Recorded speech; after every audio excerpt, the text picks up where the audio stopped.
Hello, sunshine. This is Shauna, also known as Creative Stitch Diva, and you are listening to Chronicles of a Crochet Diva podcast. Enjoy.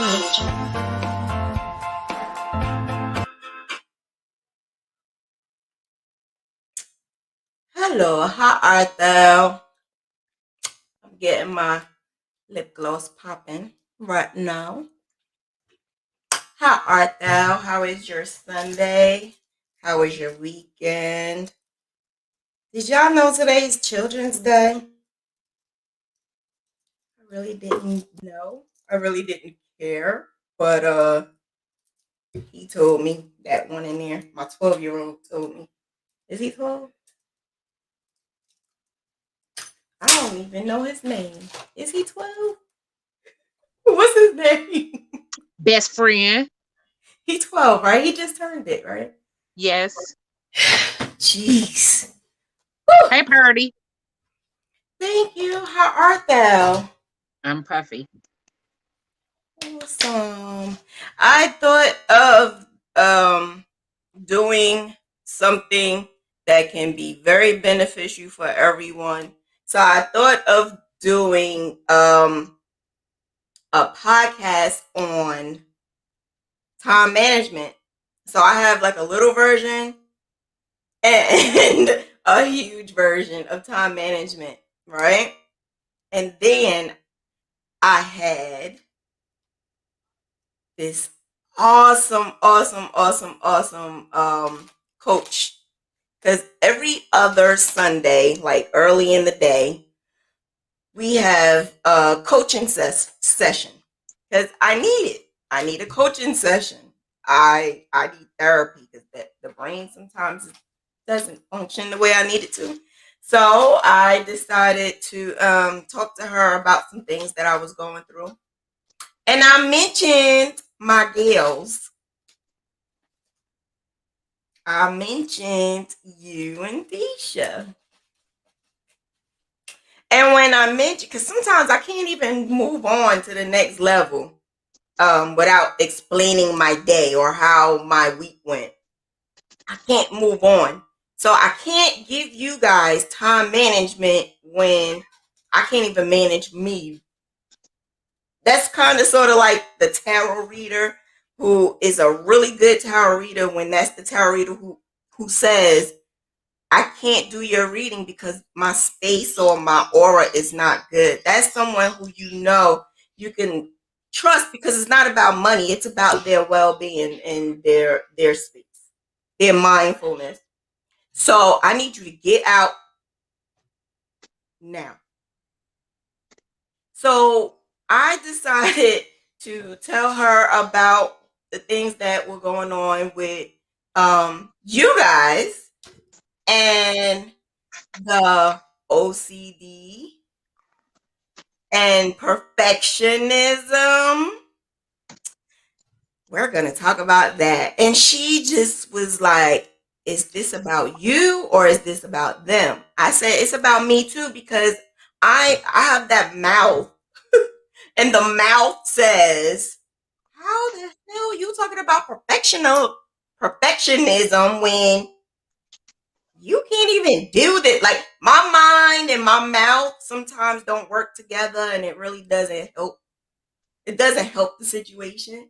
So I had to talk to her about it. So I did tell her it was not about you guys. It was really about me and how I can help you guys, but also how can I help me with it as well. Because I don't have a perfectionist characteristic all the time. I can say sometimes I have a couple of traits. And my traits, I'm gonna explain a little bit later. My traits and the way I am when it comes to perfectionist, it really has nothing to do with what you guys are probably thinking what perfectionist is. When she described these things to me, it made sense. Some didn't, some did, but when it made sense, I was like, wow, like it's like mind blown because I really did not believe that I thought that I knew what it was. Not only did think that I knew what perfectionism was, I thought that I was once one. I'm not no more, but I really thought that I once was a perfectionist.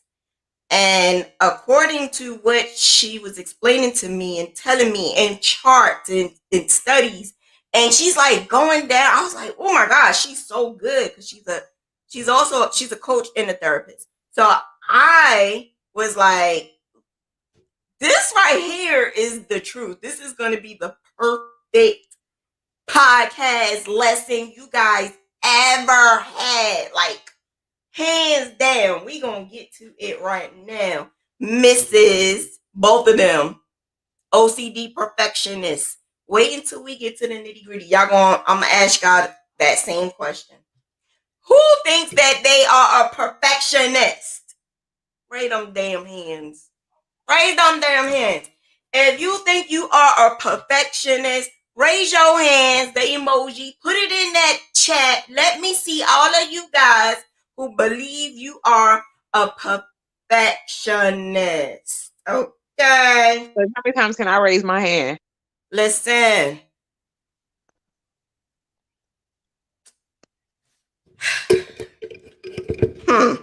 So I'm going to spit some truth. Don't shoot the messenger. That's all I'm going to say. Don't shoot the messenger, and don't get mad at me because the therapist decided they want to put all of this together because it actually wasn't even her. She showed me proof and sources and everything. And I even have a chart I put on there. So I got a little slideshow. Oh, she fancy today. I Okay. did. And I'm gonna tell you that too, because she said to me, my coach, my therapist, she was like, that's also a trait of being a perfectionist. And I told her to shut her mouth. Don't even put that in the same sentence. What did you have to do? Slideshow? It wasn't just the slideshow. I told you I was gonna go there. But it wasn't just the slideshow. It was the Shauna show. It was the performance that I made explaining to her some things because she's so good at what she do that she gives examples. And as she gives examples, she's asking me. So basically it was an interaction. It wasn't just a dictator or her just, spitting out stuff. She interacted with me and she wanted to know, why am I calling these two out? And didn't pinpoint on what my traits were. So that's another story. That's another story. Because I don't think we understand exactly what perfectionist is. You guys don't. You don't understand. Based off of what you told me and what we speak about and what when you guys say that you are OCD-ish and stuff like that. Nah, you guys are using the wrong terminology, and it is what it is. We gonna fix that though, because you guys didn't know, because I didn't know. I used to say in school I'm a perfectionist because I didn't want nothing less than an A. I'm also the chick that if you have 20 pieces of candy in front of me, I can't just take one. You say take one. I can't take that one. I have to look at all 20 and process all 20, and I have to be like, well, I need to have all 20 because I can't tell you which one I'm gonna like unless I have a piece of all 20. That's me. And not only do I do that, she said she called me a name and I couldn't process it, but that's another story too. I told her because she said, can you pick just one? And I said, I can't. How can you tell me to pick one when I don't know how none of them taste? I don't know how any of them taste. How can I pick one? That makes no sense. And for someone to ask me that question, they got a problem. So yeah, it was the Shauna show performance this morning. But at the end of the day, I still wasn't able to pick one.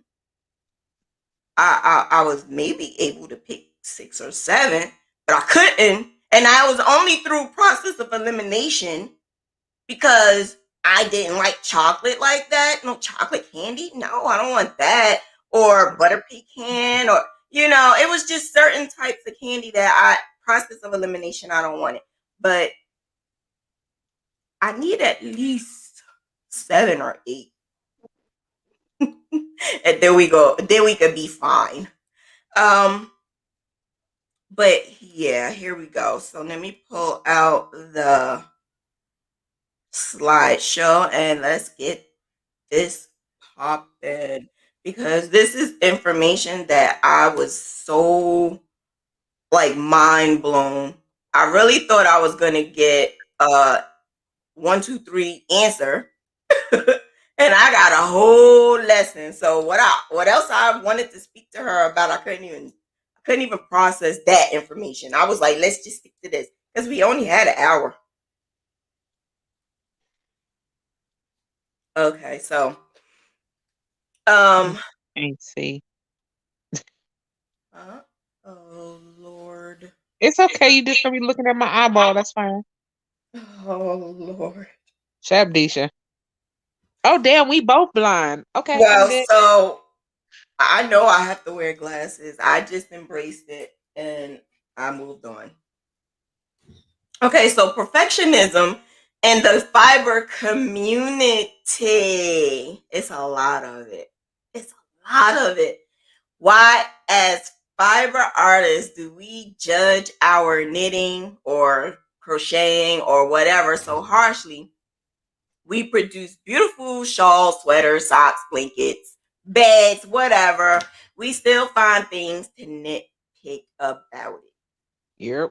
You can be a crocheter who can make a perfect stitch, and you can continue going rows and rows and rows with that perfect stitch. But when you show someone, because that's what perfectionists do, they show people so that they could get that credit. But the thing about it is, if that person say it's beautiful, it's flawless, that perfectionist is still gonna say, but it's something wrong. But I need to fix this. But. And it's like with me, I'm going to tell you, I'm the perfectionist's worst nightmare. And I ain't even say that. She said that to me. She said, I'm a perfectionist's worst nightmare because I can cut it all up, put it in little pieces, put it in a grinder, and then make it come out all crumbled. And I'm thinking I can make a nice, perfect burger when in reality it's just greasy, bloody mess. I thought that was kind of harsh for her to say to me. I felt some type of way, but it is what it is. I could take it. I took it. It was a stab to the heart. But obviously, if she is saying that there's something I needed to fix with me. So when you guys are crocheting and you're saying, or you may not say anything, like we show each other work. And that's all of us, like everyone in the fiber artist family, we would post it in different groups. And the post that we put it in is other fiber artist groups. And then we have other fiber artists. So what are we doing? We're looking for validation. We're looking for that person to say, that person or people to say, that's beautiful. You did great. You did wonderful. How can I make that? We're looking for that, right? But in our comments and our description and what we when we are posting it, we always put we always put this is what I made. How does it look? I messed up sometime. We always put that in there. Now, it could be because we really believe we did mess up. Or it could be because we want attention. It could also be because um, we want someone to, well, it's kind of sort of attention, but we really want someone to just say, there's nothing wrong with it. What are you talking about? You want So somebody to then, validate you. huh? You want someone to validate you. Right. Right. Hmm. Well, that's all categories. All categories want the validation. I want validation. When I post my stuff, I know my stuff is good. So she said, "You're not a perfectionist. You're vain." Oh, that daggone point in that knife. She was cutting me up today. She was cutting me up, but thank God I got a thick skin because it didn't even pierce the heart. It just went right there. But yeah, she tore me up. She tore me up. But it's okay. Like I said, it's okay. It's all right. Yeah, I don't look for the validation. I just post because I know my work is good.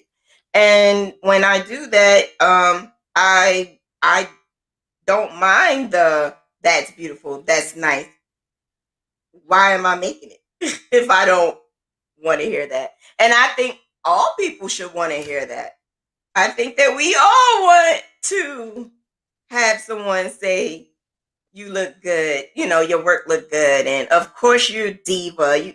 But you also have to understand the person's background, right? So my stance on the past being a perfectionist, I am not a perfectionist per se. I am the type of person, according to my coach therapist, I am the type of person who needs, I can toot my own horn because I do. I toot my own horn. I don't need nobody to do that. But every now and then when I'm at a low, I do need the validation. I do need someone to say it looks good because I honestly don't think that my work is bad. I don't think that it looks horrible. So I don't need anyone to say it looks good. I just want that. Sometimes I just need that. Okay, Diva, you're still got it, Diva. You're still good, Diva. Because I'm tooting my own horn all the time. I'm the one who's like Diva this, Diva that, Diva did it, and it gets to the point where people are like, well, she doing it herself. She don't need us. And then I get the yeah, it looks good. Of course it look good. Of course. What else do we expect? So every now and then I throw stuff out like, hello, I'm still here.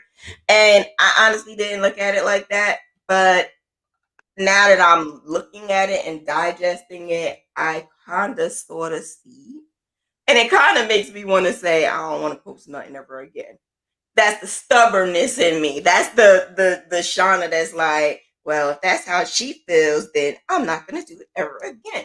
But I'm growing and I'm learning that it's not about that. It's not about that at all, and it's not a crime to say it's nice. It's not a crime. So jeez. This is a lot of information, but it's great information. All right, let me see. Um, okay, so what is professionalism according to the Merriam-Webster Medical Dictionary? A deposition to regard anything short of perfection as unacceptable, especially the setting of unrealistically demanding goals, accompanied by a deposition to regard failure to achieve them as unacceptable and a sign of personal worthiness. Basically, What the hell am basically, in English? I know, right? Basically, we all just feel like what we are doing is unacceptable. What we're doing is just not up to par. Um, it's um, it's basically we are demanding. A perfectionist is demanding to feel wanted and to feel like this is something that I would want to sell. But in my mind, in my perfectionist mind, I'm thinking, this is not worthy. This is not worthy. I can't sell it because it's not worthy. Or if I give it to someone, I'm always making these mistakes. It's always mistakes. Or I can't move past where I need to move past to because it just, I see that. We don't also realize that perfectionism and procrastination goes hand in hand. Perfectionism and procrastination is two of the most um, craziest combinations for fiber artists, crocheter, dyer, knitter, spinner, whatever you do, sewer, whatever you do. Those two are the worst combinations because you trying to finish a project that you cannot finish because you're finding so many flaws. Hello. One and two. Two.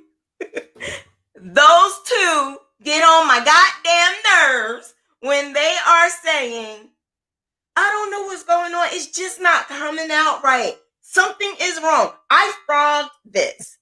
I frogged it because it's not coming out right. I did this because it's not working. Do you see this? Do you see this? Can you tell me what am I doing wrong? She's talking about me. Stop talking about me. You talking about me? At least I'm doing it in your faces. At least I'm doing it in your face. That is one thing that we don't realize, that you stop. You probably could be able to finish a whole project in a reasonable time, but because you're looking at the littlest things, it's not allowing you to do that. So procrastination starts to burden you, and procrastination is stopping you from hitting that goal or getting to where you need to go. Did you finish the Giants blanket, Disha?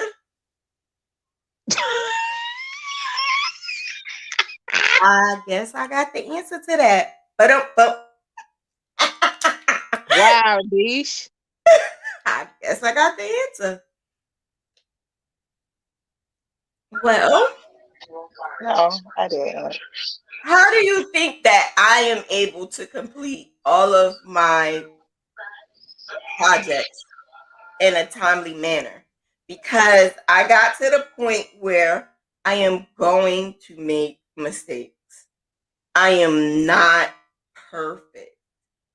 And God didn't make us perfect. I'm not going to even go into that whole universe. I'm not even going to go into all of that. But we are not made to be perfect. We are making things from our hands. We don't have machines, and even machines mess up. So I just, I knew this like a while ago, and I can only talk for myself, and this is what I explained to my therapist. I told her that I can't lie. I used to say that I am a perfectionist when I knew damn well I was not. But I used to say it for it's like an armor. I don't know if I can explain it, but I used to say it for the armor of criticism. I used Defense to say it, mechanism. right, and I also used to say it so that people could say, I don't see anything wrong. It looks good. So I could be like, okay, I got that validation. Okay, it do look good. And I used to always say, I am a perfectionist because I wanted people to know that I am, all my work is going to be damn near perfect. So when people say I'm a perfectionist, you automatically think their work is good. When in reality, according to the documents this lady just spit on me, you're the opposite. Psychology tells us that a perfectionist not really a person who excels all the time, because it's a difference. It's a difference between healthy striving and being a perfectionist. So eventually down the line, I started to become a healthy strivist because I thought my goals and my ideas of how I'm going to pursue my next level, I I thought on the lines of, let me just work hard, and if I can't, I can't. If it doesn't happen the way I need it to happen, oh well, at least I tried. But there is something I'm gonna tell you guys at the end to fix it, and this is something that someone gave me a long time ago, and I started using it, and she brought it up again today. So I figured, why don't I tell you guys how to fix this whole perfectionist situation you think you have in your head. Well, can we not wait until the end? Oh, So a lot of my Jesus, I can't believe she said that. So a lot of my sources come from Brennan Brown. Brennan Brown has a lot of information. She has a lot of books, a lot of webinars. She do I don't know if you guys know, but it's like a webinar or educational forum for and it's called TEDx, and they have a lot of the videos on YouTube that I listen to, and my coach listens to them as well. You get so much information in there. Well, Brennan Brown is a researcher, a professor. I don't know if she's still at the University of Houston, but she used to hold a whole lot of webinars about people who feel that they are a perfectionist. And perfectionism, and this is her quote, perfectionism is self destructive simply because there is no such thing as perfect. Perfection is an unattainable goal. Additionally, perfectionism is more about perception. We want to be perceived as perfect. Again, this is unattainable. There is no way to control perception, regardless of how much time and energy we spend trying. So, basically, what I said, and this is when she sends this to me, my coach, basically, what I was talking about and why I was doing the things and saying the things that I was doing in the past, and I would say I am a perfectionist because if I said it, then I would think that my customers is going to be like, oh, she's a perfectionist. Then there's nothing wrong. And nothing is going to be wrong with my blanket because she's a perfectionist. When in reality, I was definitely saying it so I can get that customer. And it's more of a psychological thing that I did because I was hurting inside and I didn't think that I can provide excellence to my customers. So I had to put up the armor and I had to say these things just so that I can move on to the next step and sell my product. Not realizing that I would have sold it if whether I said it or not, I would have still sold it. But I had to go through years of understanding that because at the time I didn't understand. So, like I was saying, my therapist this morning was when we first get on, I'm the type of person that have my notebook. I'm the person who has like my laptop out and I'm writing this down and then whatever. So I went straight to her and I'm like, okay, I'm ready. I explained the whole thing with you guys. And I said I wanted to talk about perfectionism and I need for you to also help me to help them because I feel like sometimes I make things worse. I don't fix them. I make it worse. So I need to find a way to help them. So give me the tips, give me the spreadsheet, the bullets. Let me write it down and help me fix my life. And she basically told me to get it together. That is not happening. And she noticed that I always have my laptop and my notebook, and I'm making bullet points, and I have my highlighter and everything. And she said, I understand you want to write notes, and that's not a problem. It's good to write notes, but I advise you to write journals, not bullet points on your next essay. Write a diary or a journal of the things we discuss, how it feels. Don't write the bullet points, which is straight to the point, how you're going to fix this and how you're going to fix that, when in reality, you can't fix too much of anything unless you feeling the motion. You got to feel it. You got to understand it. And I was doing the Cliff Note thing, like taking everything she said and making it into like a spreadsheet, and that's wrong. And I didn't know. I didn't know. I really thought that I was doing something good, or how it was going to benefit me. And that is a type of perfectionist characteristic, because you want to get everything that this lady is telling you. You want to put it in your daily activities, and you want to absorb it all. The thing about it is, the way I was doing it was as if I was in school and writing the essay and writing the cliff notes, instead of realizing that this is real life and this is my life that she's talking about. And I needed to do way more than the bullet points and spreadsheet and stuff like that. So I had to learn a lot of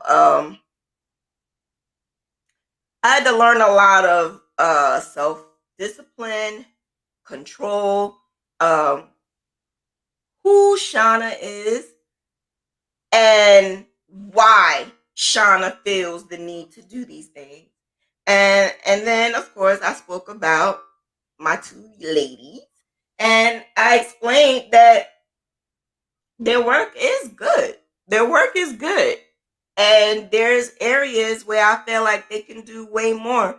But I don't see them moving to that next level because they're stuck, because their mind is telling them that something is wrong and they can't move on to the next level or the next step. I also think, well, this is me telling her that a lot of people um whether they know they want a business or a hobby, has a whole lot to do with mindfulness, a whole lot to do with happiness. So those who are not perfectionists, who just want to crochet to be happy or knit to be happy or dye, they just want to be happy doing it because it relaxes you. It's supposed to be fun. And people do that just for fun. They don't need customers. So because they're doing it just for fun, it's not a a thing where they feel like it's not right. If they make a mistake, it's okay. It's yarn, and these are my two hands. So she explained to me that people who do that are more happier, or more content, or more okay with life. Whereas I guess me and my scatterbrain, because I'm all over the place, um, I tend to need more validation, and I I tend to need that every now and then. Hey, hello, you're still there, you're still good. And every now and then, because I'm a control freak, I'm the type of person that likes control, that likes to be on top of things, to make my own schedule, my own things, my own ideas. And when that don't work well, it's not perfectionism that I am seeking. It's more so of a goal. So, in order for me to achieve that goal, I would research, like she said, and do essays and stuff like that. And yeah, and that's what makes me not a perfectionist, but that's what makes my life a little bit more complex, because my procrastination is not due to perfectionism. It's due to me trying to complete my goals in an unhealthy fashion. So goals may be a short-term goal, long-term goal, but instead of a goal being 6 months, I want to do it in a month. And it better be right.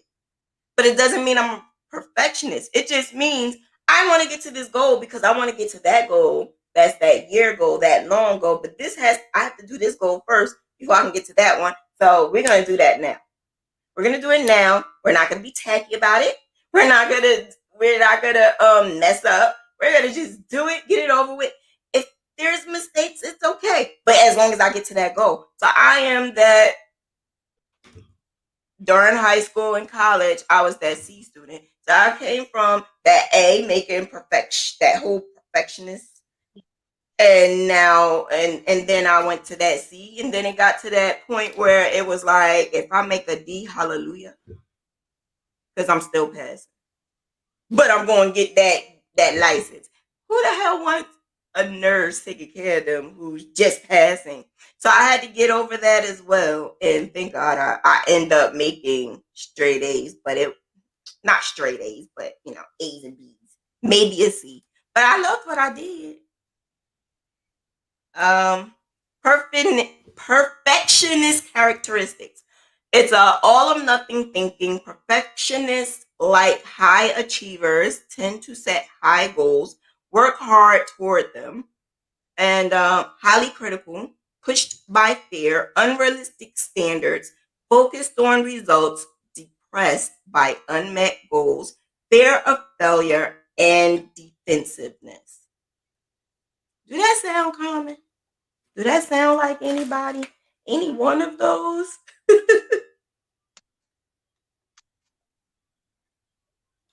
if you felt if you felt that any one of those is something that you can relate to, you're not making crochet fun. It's a job.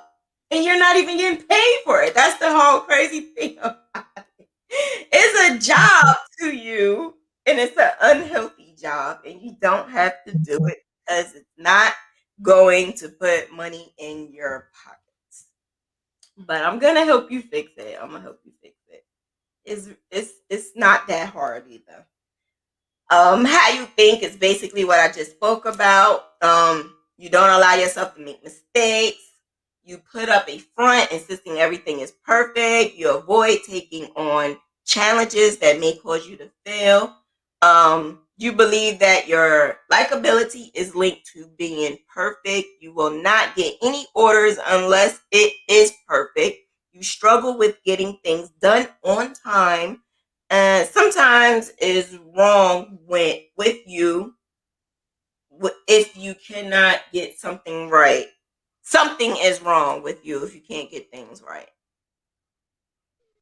Okay, so now we're going to go into the perfectionism and procrastination. And again, like I said, it goes hand in hand because you're not able to move to the next step because you're stuck on that last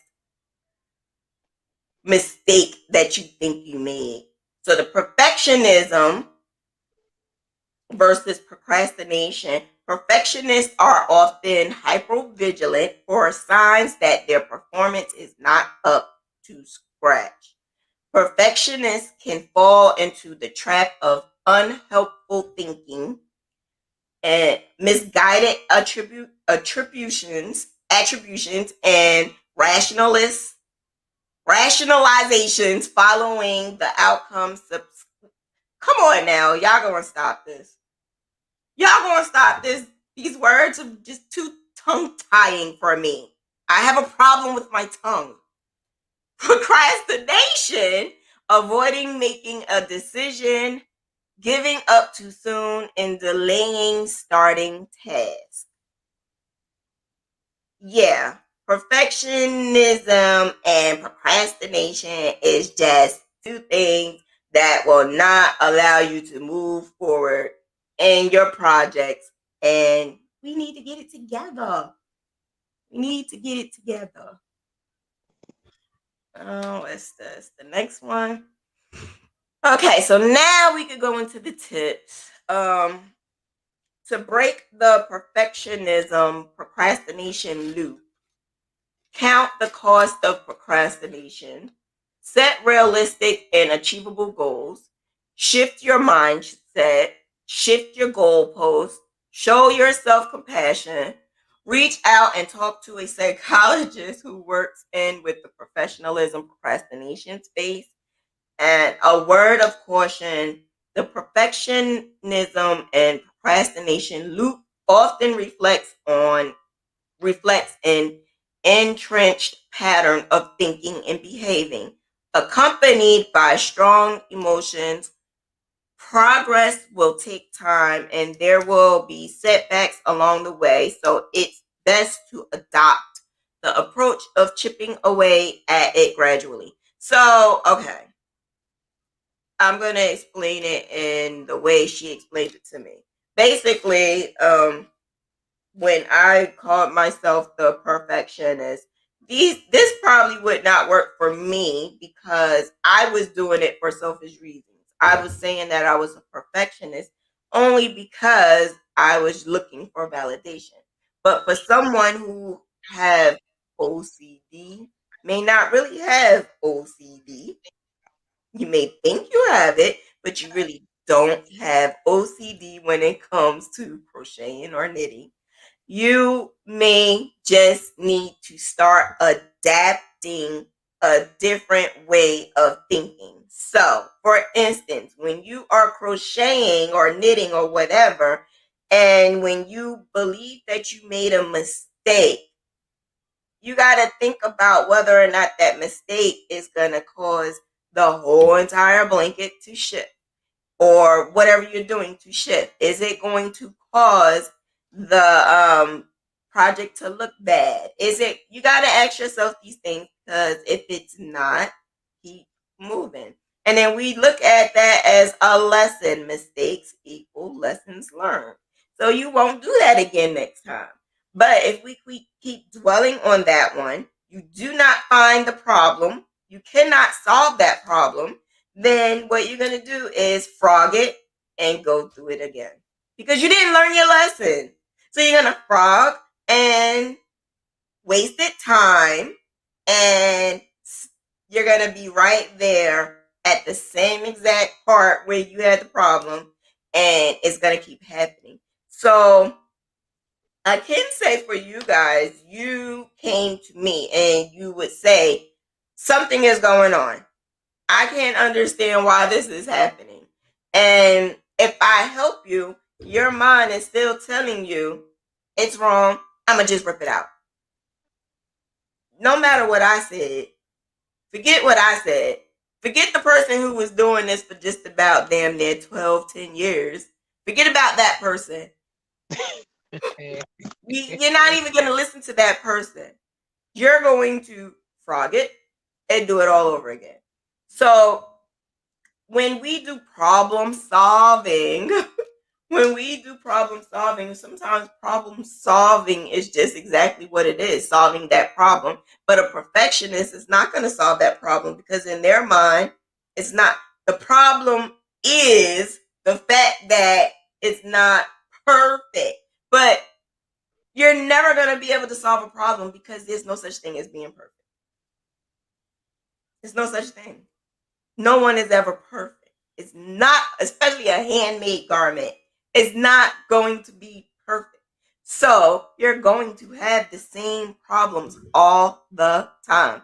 And when you put yourself down and say, it does not look good, or I did this, I'm going to just put it out there, but I'm not finished this, so I'm not doing that, or it's just basically putting yourself down instead of saying, well, it looks better than, I've done, or dang, I look good. So, like I told you, I learned how to toot my own horn because when I grew up, I did not have such a great life. So because I didn't have such a great life and there was so many bad things going on, when I did something crafty, I got the praise. So it caused me to want to do more crafty things. And then I got the attention and the praise again. And then I would do more and more crafty things. Then it became something that I loved because I got the praise for it. So then I became the sister that's crafty. I became the daughter that's crafty. I became the cousin that's crafty, the friend that's crafty. Then I became that crafty chick because I was able to do the minimum. Like I may have the minimum, but I was able to do the most. And I didn't at that time make it fun because in my mind, I'm trying to hold on to that title of the crafty sister. I'm trying to hold on the title of she's the bomb. She could do anything. And because I'm trying to hold on to that, I am making myself miserable. I am procrastinating. I sometimes don't start to the very last minute because I work well under pressure. When in reality, I don't have to. I shouldn't have to work well under pressure. I should be able to just work well, forget pressure. But that's what we tend to do. We tend to do things at the last minute, procrastinating, because a perfectionist is hard to start. It's hard to start a project because you want it to be perfect. You want it to be all that and some. And again, if perfection is not no such thing as perfection, then how are you ever going to accomplish that? You're not. You're not going to accomplish that. So once you get that in your head, and once you realize there's no such thing as perfection, then you can move to the next step. My coach said to do not tell anyone to just stop and don't do this, because I have a habit of doing it. Stop telling people to just stop, because if it was that easy, they would have stopped. Stop telling people to just stop and tell them to take baby steps and work little by little. So if you are doing 5 rows of something you're just starting and you're having the hardest of time doing it, you could do that 5 rows. How about the next time try 6 rows? Try 6 rows, and then when you get to that 7th row, if it doesn't look the way you need it to look, then if you feel like you gotta frog it, frog it. I would say don't. But if that's what you feel like you have to do it. But each time you do it, let's get a little bit further. That way, your goals and your mindset starts changing. My mindset started changing when I started getting the validation. The validation that I never got before, I started getting. And that's what made me the crafty person that I am, because I got the validation. When I didn't get the validation anymore, I said, I'm a perfectionist. I made the shit up. I made it up. I made it up because I wasn't getting it anymore. So I needed to find a way to get it. And that was the way I can get it, by saying, I'm a perfectionist. So because I'm a perfectionist, if I say that, then people gonna be like, well, she do good work, because I know she's not gonna give me something bad, because I know she does good work. So I had to change the thought process. And once I started changing the thought process, it became a little bit more easier to move to that next step. Okay, so what I do now, perfectionist and healthy striver. So I am the healthy striver.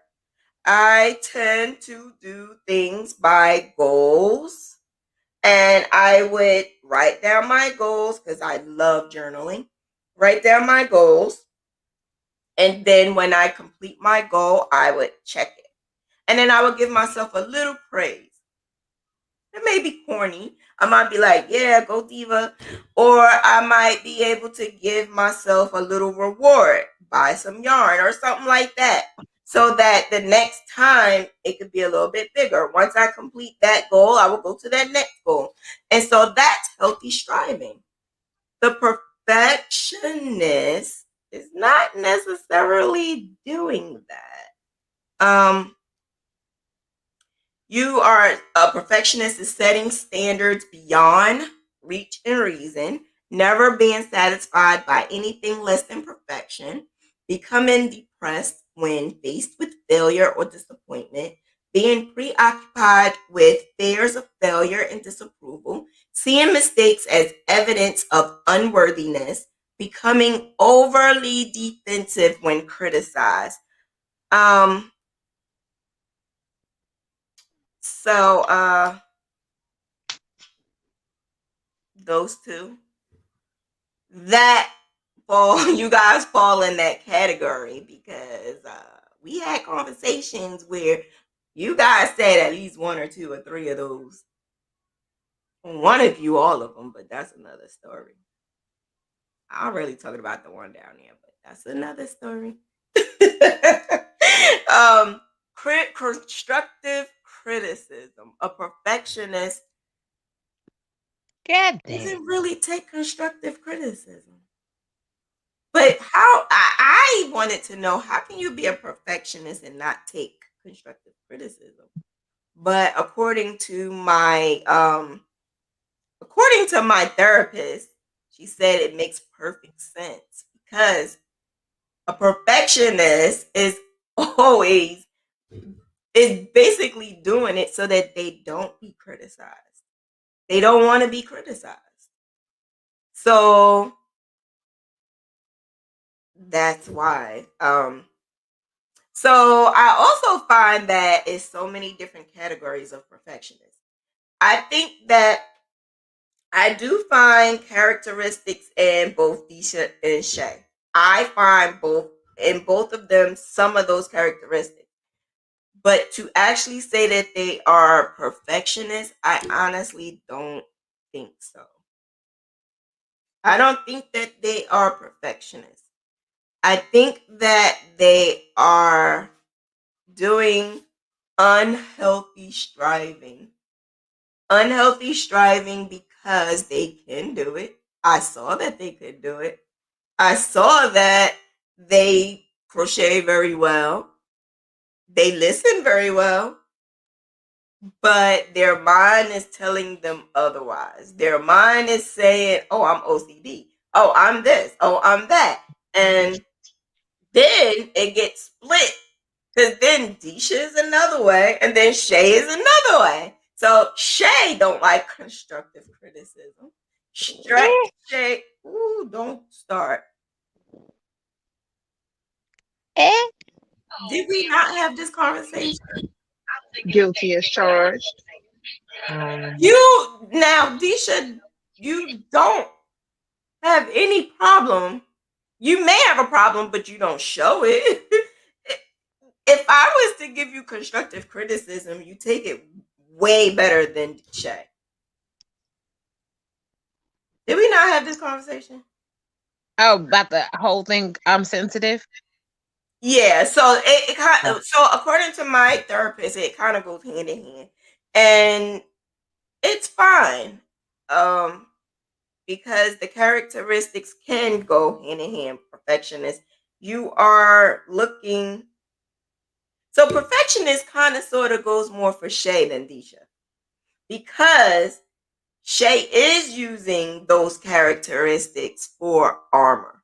She's using those characteristics so she does not get people to criticize her. So, yes, she is going to keep ripping it apart and she is going to keep doing it over or trying to get it the best way she can because if she does that, then there will be minimum criticism. And I can understand that. I could get that. That's something that I could definitely understand. How we fix that? We're gonna talk about that. How we fix it. It has to be more of you and your mindset, and whether you even want to change or whether you want to grow. You want to grow my teapot. Well, I said my OCD is self-diagnosed. I just, if I see something wrong, I it's just like to my eye, I gotta, it gotta be right. Like that color scheme gotta fit perfectly, or it just, I, I just, I gotta frog it out. Like that stitch gotta go perfect with the next one, or I just gotta take it out. It's just me. But somebody else looking But at it that's like, not a perfectionist, because I do that, and I'm not a perfectionist. I do the same thing, but what I do is because I'm not great with color. So sometimes a bit we have capabilities of doing some things, but then something else comes up that we might have a little bit hard time doing. For me, I can do graphs. I could do a graph here. I could crochet the hell out of anything I put my mind to it. The issue I have with every last thing is colors. I do not know how to do color combos. So does that mean I'm a perfectionist because I'm like going crazy trying to figure out what color go with that and how is this? And I would say, do this look right? How do this look? That doesn't make me a perfectionist. That just makes me not being able to Pick colors. use the right, basically pick colors, but not being able to use the right discretion in making color choices in all of my projects. So I need help. So I will ask for help. That does not make you a perfectionist. That just makes you um one of your characteristics is a little bit lower than something else. So when it comes to colors, I'm like down here, but when it comes to crocheting it, once I get those colors, I'm up here. But if I don't have a person to help me with those colors, then that crochet that's up here gets down here because now I'm procrastinating. It's not coming out right because I feel like the color combo is not working. So that don't make me a perfectionist. It just makes me, and one of my characteristics, to just go like this a little bit. And in order to make it be leveled, maybe I should do more like color combos with these websites that help with colors. There's things that can help you like on Google to figure out what color is best with that color. So that's something that I can do to help me strengthen that part, because we all know that you two know how to crochet. We all know you two know how to follow patterns. What we have the problem with is, and the crazy thing is, I kind of don't even know what your problems are because it's always something a little different. There's always something a little different. Almost like, um, wait, this is something she asked me. Do you guys have a problem when you are, when it's like crunch time? Is that when you have the problem when it's a crunch time? I'm not, you know what though? I'm not really talking about Shay. Now that I'm thinking about it, I wouldn't ask you that question. Maybe Disha. Wait, like, do you have that problem when it's crunch time? It's always something going on. It's something wrong because you rushing.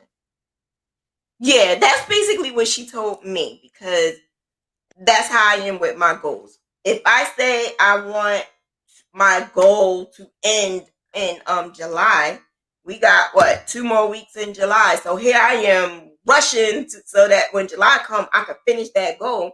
When in reality, I'm not focusing on the things I needed to do in that goal. I'm just focusing to get to the end. Why no me? Because the question I just asked, it doesn't really fall in your characteristic. I do believe in my well, I didn't explain everything to her, but according to what we spoke about earlier today, my coach, she do believe that you do have that perfectionist persona. But again, it's kind of sort of there's no such thing as being perfect. So A lot of it, truthfully, is how being raised. That's honestly how it is. Being raised, how I was raised, being the fact that I'm the baby. So, brother, sister, been there, done that. Now I gotta come and show up, show out. So yeah, I have to do everything better because I'm the last. but that doesn't make you a perfectionist. I okay, I dig it. That's what this is all about, the perfectionist. That just that just actually makes you to what I said. And the reasons why I used to say I'm a perfectionist, because I was praised for being the crafty sister. I'm the oldest. I had to take care of my siblings. I had to take care of the household at times. So it was to the point where whether it was told to me directly or indirectly, I'm always hearing Shauna raised me. Shauna took good care of me. Shauna is good with paying bills. Shauna is good with this. So if I get to the point where I don't do that, I get anxiety. I freak out because now I'm losing control. I'm losing what they told me that I'm good at. I'm losing it. So when I became homeless, my mind went crazy. So I had to put up that perfectionist characteristic by saying, I'm a control freak. I'm a perfectionist. Now, I don't ever say I'm a perfectionist, but during that time, I would say it because I'm putting up an armor to say, this is the reason why this is happening. This is the reason why. So I am making it something that it really wasn't, because I had to have an excuse. I had to have an excuse on why I wasn't in control or why I lacked. And in reality, we have problems. We have situations that is not always going to work out. And the best thing to do is to get over it and learn the lesson. And that's what I tried to do. I learned the lessons of everything that I went through in that past. And today I can say I don't want to make those mistakes anymore. I want to learn from it. So that actually helps me in the process. I actually love the fact that my family and friends say that I'm a control freak or I'm this or I'm that. I love it. It's like a badge of honor because they know that they can trust me.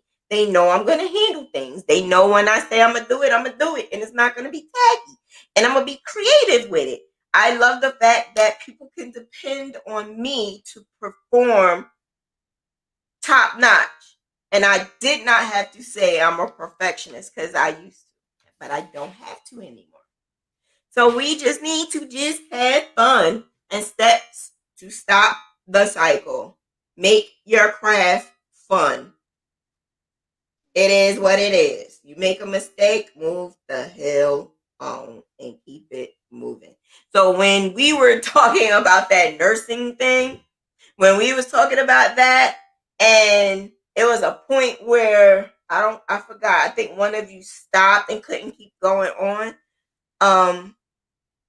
I don't know if it was the nursing thing, but you made it okay. So you made it so that it wasn't fun. It was work. And that's something that we have to learn to not do, because now something like crochet and knitting, like that's a that's a luxury. That's fun. We're doing something that someone else can't do. So have fun with it. It's okay if it's not right. Be creative with or without mistakes. I do that all the time. I put those socks there because I messed up. Can you tell where? I fudged like hell.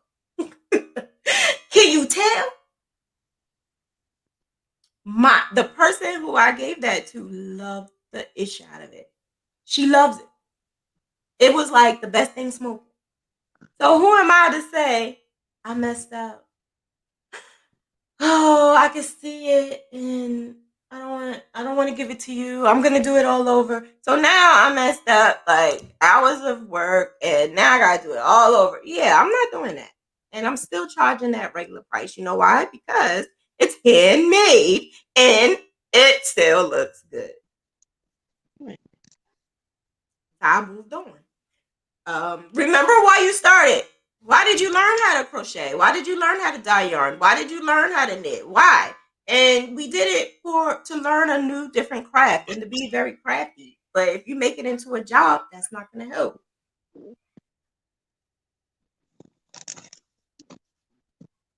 Are you on two different phones, Keisha? It looks funny, but never mind. Maybe it's me. I don't know. But anyway, maybe the glass is really not working. Oh no, I need it. Oh Lord, I need them glasses. You see it clear? I don't know, but you know the screens down here. It looks different than the screens up there. I don't know why. I don't know. But anyway, maybe I got an issue. I don't know. Maybe I need to speak to my coaching therapist again. Oh no. But yeah, try new things in your niche or another niche and learn from your mistakes. Learn from those mistakes. Because if you're not learning from your mistakes, then how are you going to progress to the next level?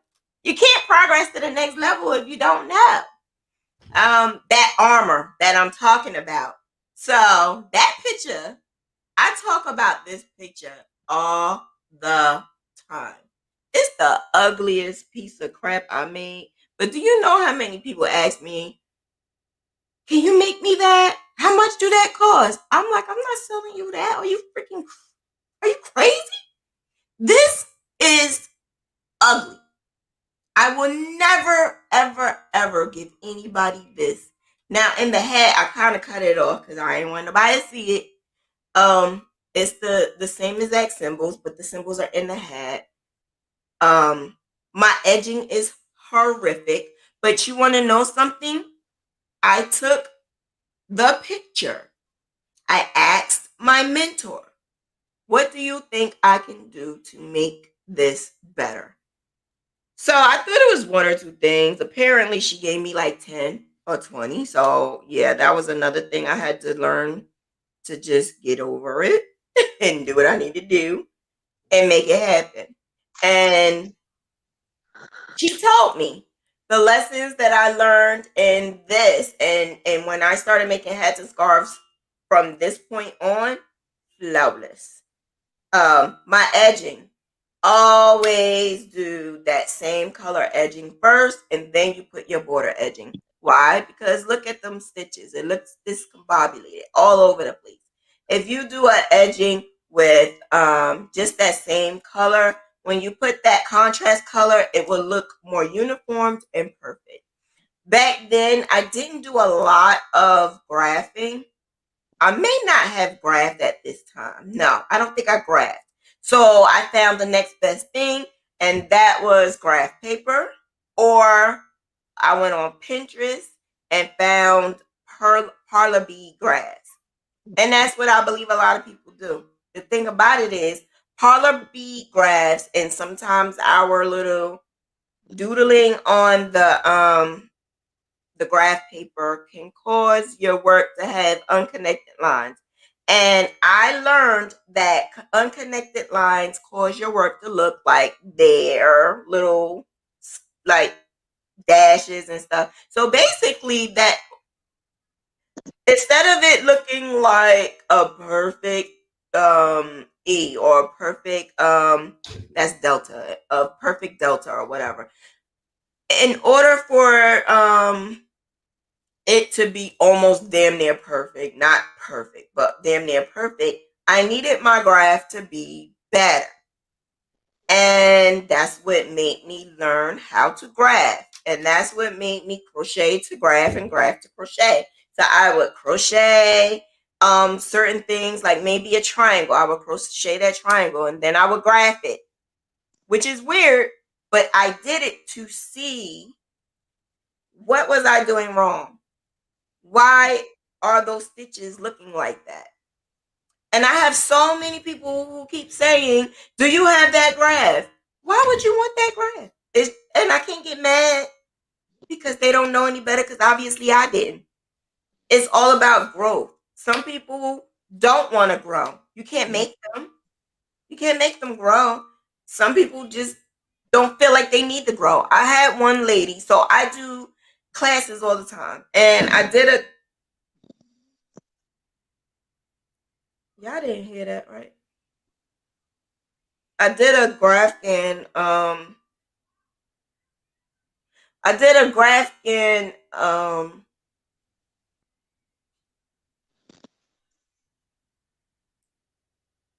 I did a graph in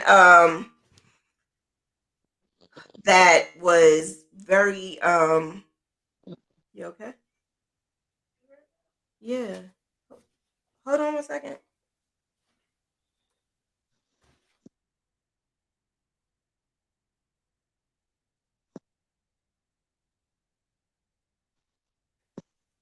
I'm sorry. I don't Man, I gotta get out of here. This I know. All right.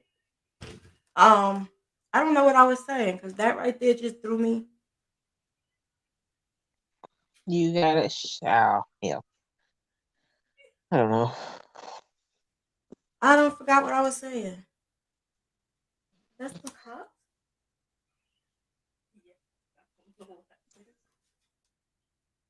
Something just happened. The cops. I don't know.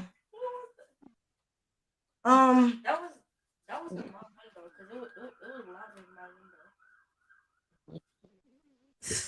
I gotta get out of here because this is ridiculous. You gotta go to the center. I don't know, but we gotta get out of here. Um, I don't know what I was saying. That just threw me off.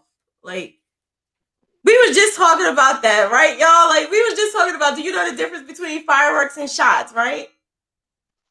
And Shay said, I know the difference because after a while you hear nothing or you hear The um ambulance. ambulance, right? Or the police. Well, guess what we just heard? The ambulance. The police. And then you Mm-mm. hear people talking loud and all of that. So yeah, I got to go. I hear yeah, I don't know what I'm talking about. Like I hate that. I hate that. I don't know what I was about to say. It was probably a very good point too. Um, the myth, I wouldn't be as successful if I weren't a perfectionist. Although the reality, although some perfectionists are remarkably successful, what they fail to realize is that their success has been achieved despite, not because of, their compulsive striving. Exactly what I was saying. You guys learned how to crochet. You guys learned how to do the graphing. You guys learned how to do all of that, not because of perfectionism or OCD, because you strived to learn. Just keep doing that. Keep striving and and learn from those mistakes. Uh, Perfectionists got things done and they do things right. That's the myth. Reality is perfectionists often have problems with procrastination, missed deadlines, and low productivity. And yeah, that is one thing that keeps a lot of crocheters or knitters or whatever from achieving that business that they want because they're so stuck on they're not able to get their deadlines. Because someone actually told me that they couldn't get their deadlines, and I'm like, why? Why can't you get your deadlines? Because I'm always having problems and I have to stop and da-da-da. And I'm a perfectionist. And at the time, I was like, wow, yeah, I get it. I understand. Now I got to remember who that was so I could tell her I'm going to mind my business. I have to learn how to mind my business. My creative side wants to experiment, get messy, try new things, do whatever. My perfectionist side says, no, no, no, that's wrong, that's terrible, and you've made a mess. So I say that because those hats, just like that last thing I just made, hideous. I hate it. I don't like it. When I made that from Polar Bead Patterns.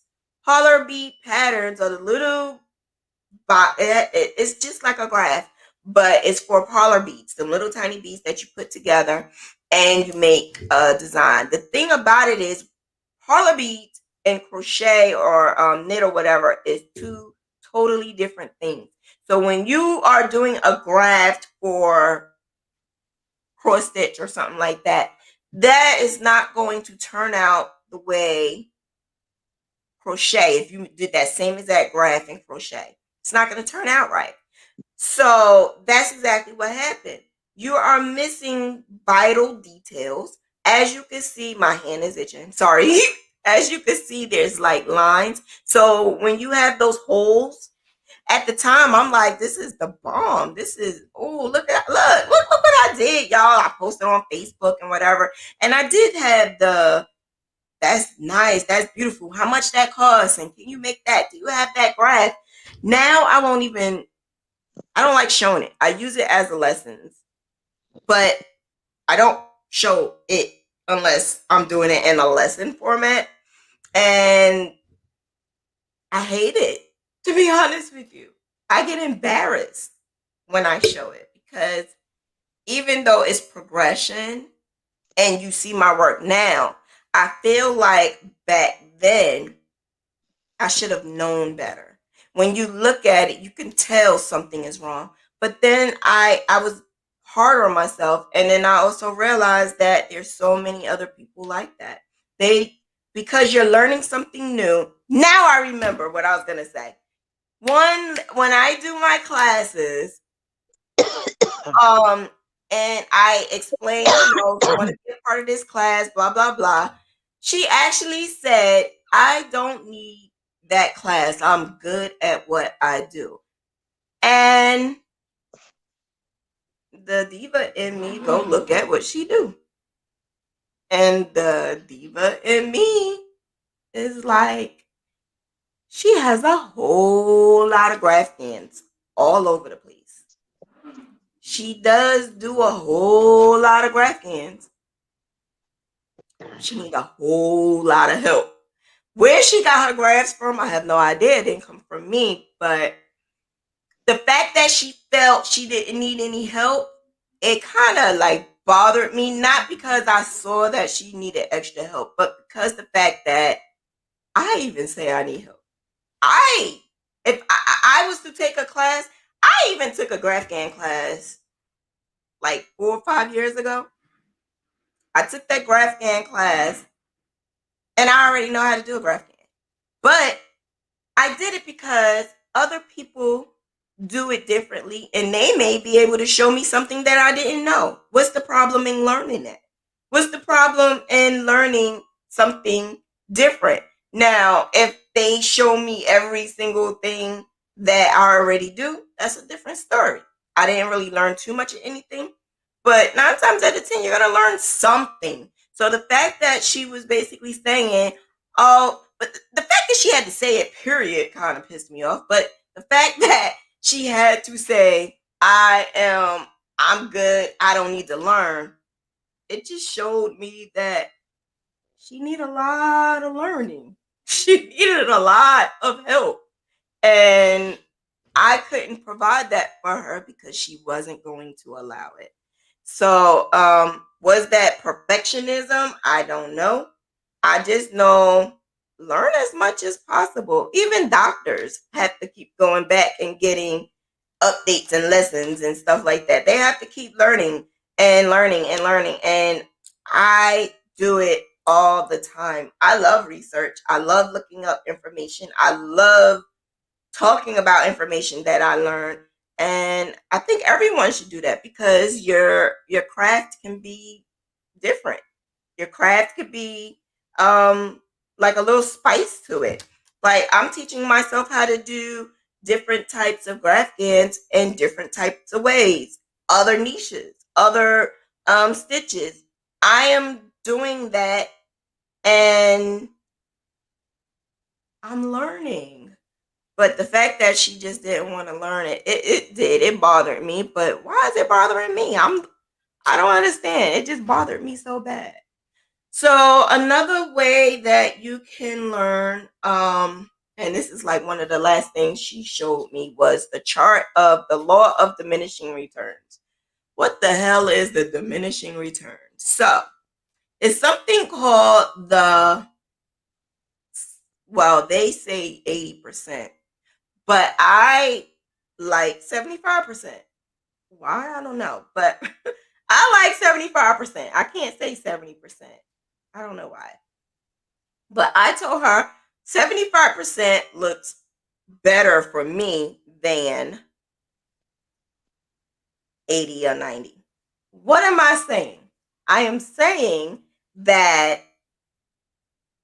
when we are doing something, anything you want, anything, when you are doing it, in order for you to get past that mindset of I can't or it's not looking good or whatever, in order to get past that mindset of that perfectionist perfectionistic characteristic, you have to do little short goals. So if you are crocheting and you feel like you keep making mistakes when you are doing your color changing and it's just not working out the way you need it to work, I was taught to do something called the 70% rule.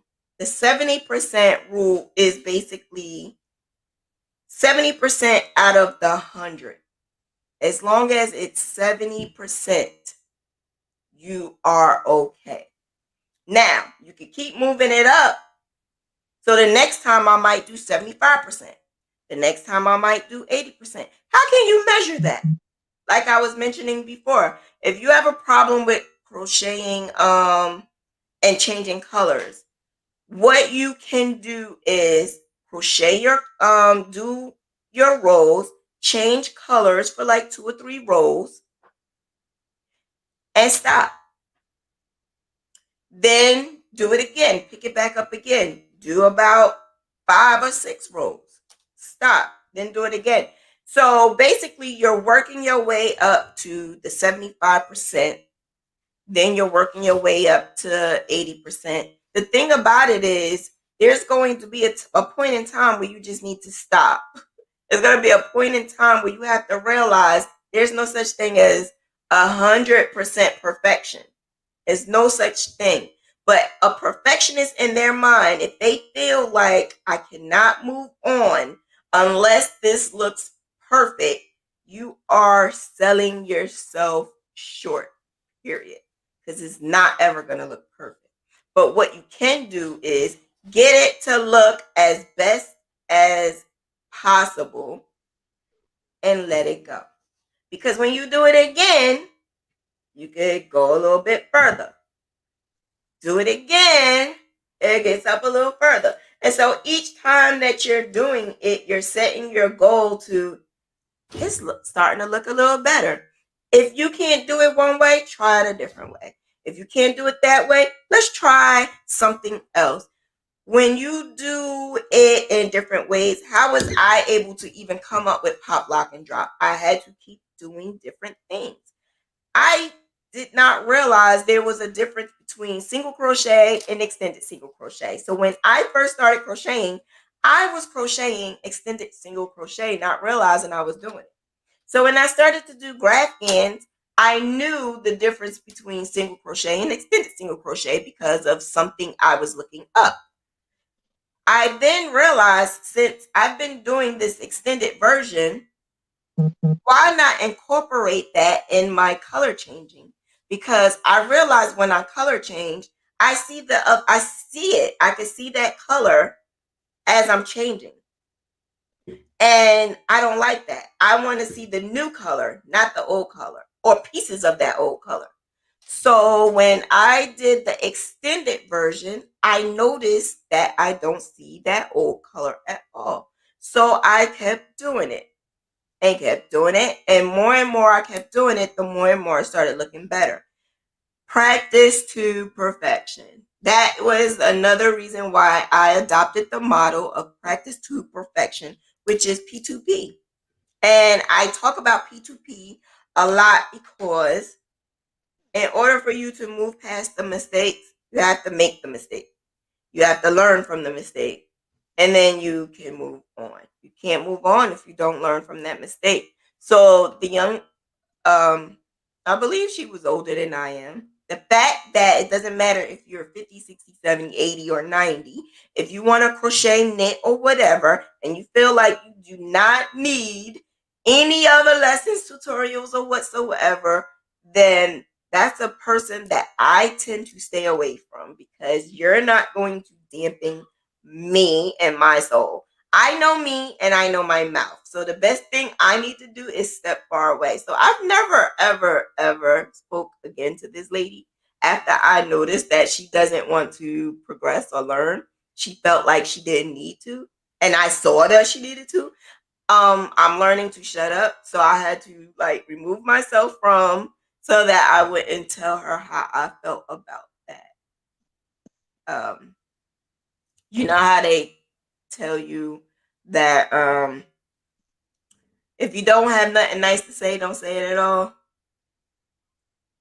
Can I tell you that I'm 43 years old and I'm just, not that I'm just learning it, I'm just utilizing that.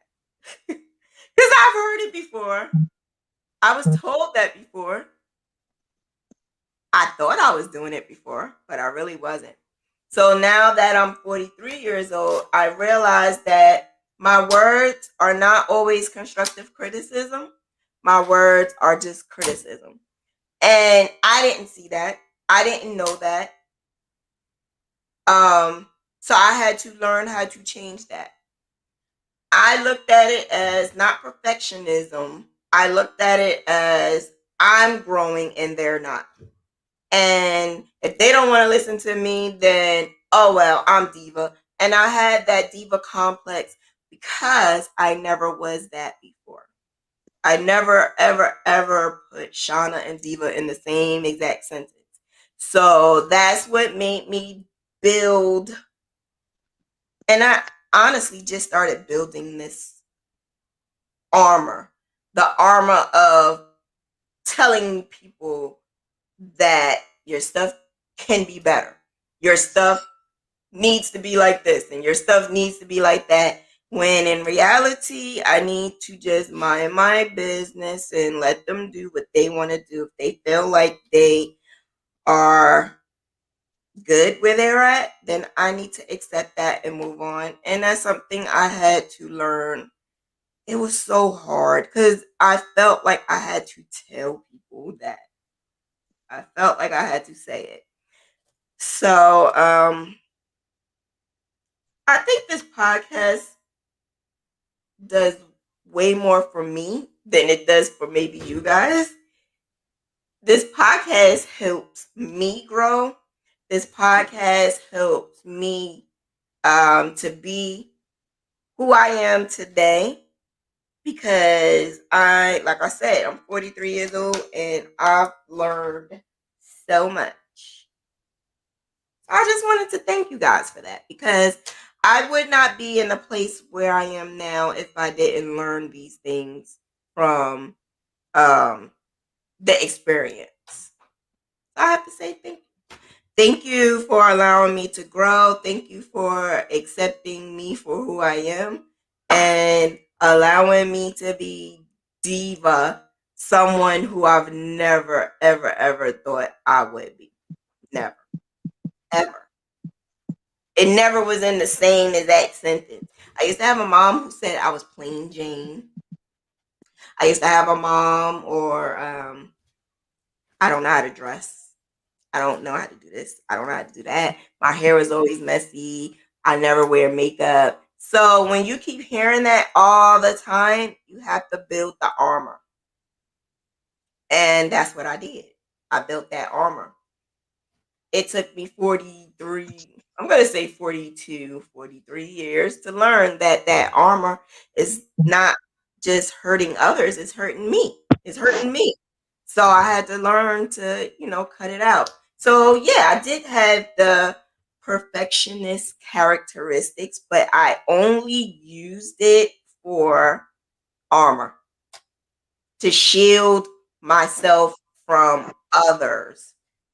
And I'm not sure if you guys are doing that. I really don't know.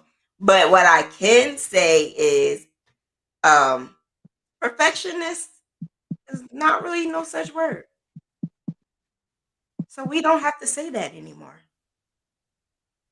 There's a such word as OCD, and so many different characteristics of OCD. But is that what you guys are doing? I have no idea. I don't think so. Because I really don't think that a person can be OCD in crocheting. I mean, some people may say it is. I don't think so, but hey, it is what it is. But that's what learning is all about. I'm learning to accept the things I cannot change. That's hard. It's hard to change. It's hard to be 40 something years old, or even 30 or 20 years old, doing the same things all the time. And then you hit a point where everything that I was doing all those years, you hit somebody, you hit that right person, like what my mom would say. You hit that right person that'd be like, look, cut it. And yeah, I hit the right people. I hit the right people that made me be like, okay, we need to calm it down and move over. So yeah, what I just want to say is you do not have to prove to anyone anything when it comes to your craft. Your craft is your craft. And if you make a mistake, so what? You learn from that and move on, because I know for a fact that the next one you make is going to be all that and more. Don't let it keep you at a standstill. Don't let it miss your dates, because that's basically all you're doing is letting it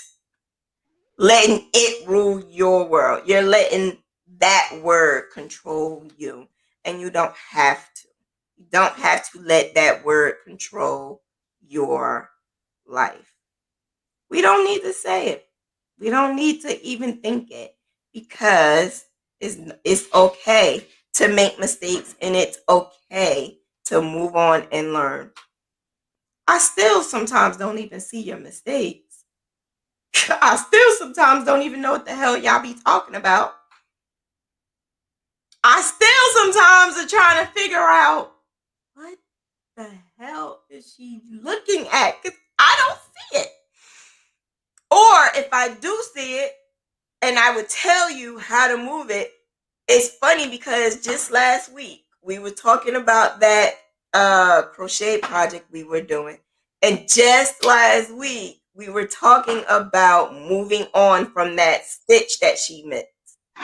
And because you both of your minds are like so set in your perfectionistic characteristic ways, you did not realize that both of you automatically became that characteristic.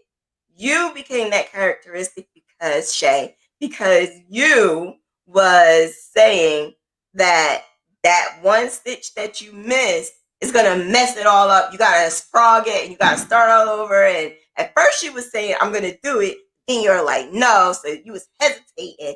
And then Disha was like, it's gonna mess it all up. It's gonna go like this. And then you're gonna have to start all over. And you guys both were kind of wrong. I did it all the time. I actually just did it. But that's what makes us who we are, our own artists, our own we are our own people. And that's what makes it great to have so many people that crochet and knit and whatever, because each one of us have our own ways. And that's why I had to accept the lady that don't know how to graph or do a graph. But I can't stop saying it. I promise. I'm gonna stop saying it. It's so hard. I really want to tell her. Is that a mistake I'm still not learning? It might be. That's a mistake that I just cannot get over. I can't get over at the fact that you're saying you know everything you need to know about a graph game, and I'm looking at your hideous work. But I'm still growing. I'm still growing. Don't mind me, please. I would never tell her that, though. And no, she's not on here. She's not nowhere near here. I don't even think she'd be on the internet. I don't know. She definitely not gonna be on my page because she don't need to learn anything. But that's basically it. That's what I learned in an hour. And I was bombarded with so many emails and so many different links that she sent me, that I was just sitting here absorbing all of that information and learning all of the things that I thought I knew about perfectionism, and how I really thought that it was a thing. And it is, but it's more so not that a person is a perfectionist. It's more so of we follow those characteristics. So instead of saying I'm a perfectionist, you may fall under the umbrella of having characteristics of perfectionist. Do it make you a bad person? No. It just make you it just makes you a little different. That's it. Just makes you a little different. So that's it. That's all. I will be back on again tomorrow, 7 p.m. for Mentor Monday. And again on Tuesday for my members only. They will be getting their tutorial for what? Oh, graphing. They're getting their tutorial for graphing. So if you want to learn how to graph like the diva, all you need to do is press that button down there at the bottom and join. Join graph like a diva. If you want to join the diva squad just to get some perks, all your perks is in there. There's 2 other levels before that you could join, and you will be a part of the diva squad. If you are not a member of my channel, subscribe and like if you liked, and share if you share. If you share, it's caring. I appreciate you. And that's it. I will have a wonderful night knowing that I am not a perfectionist. Have a good night. Bye.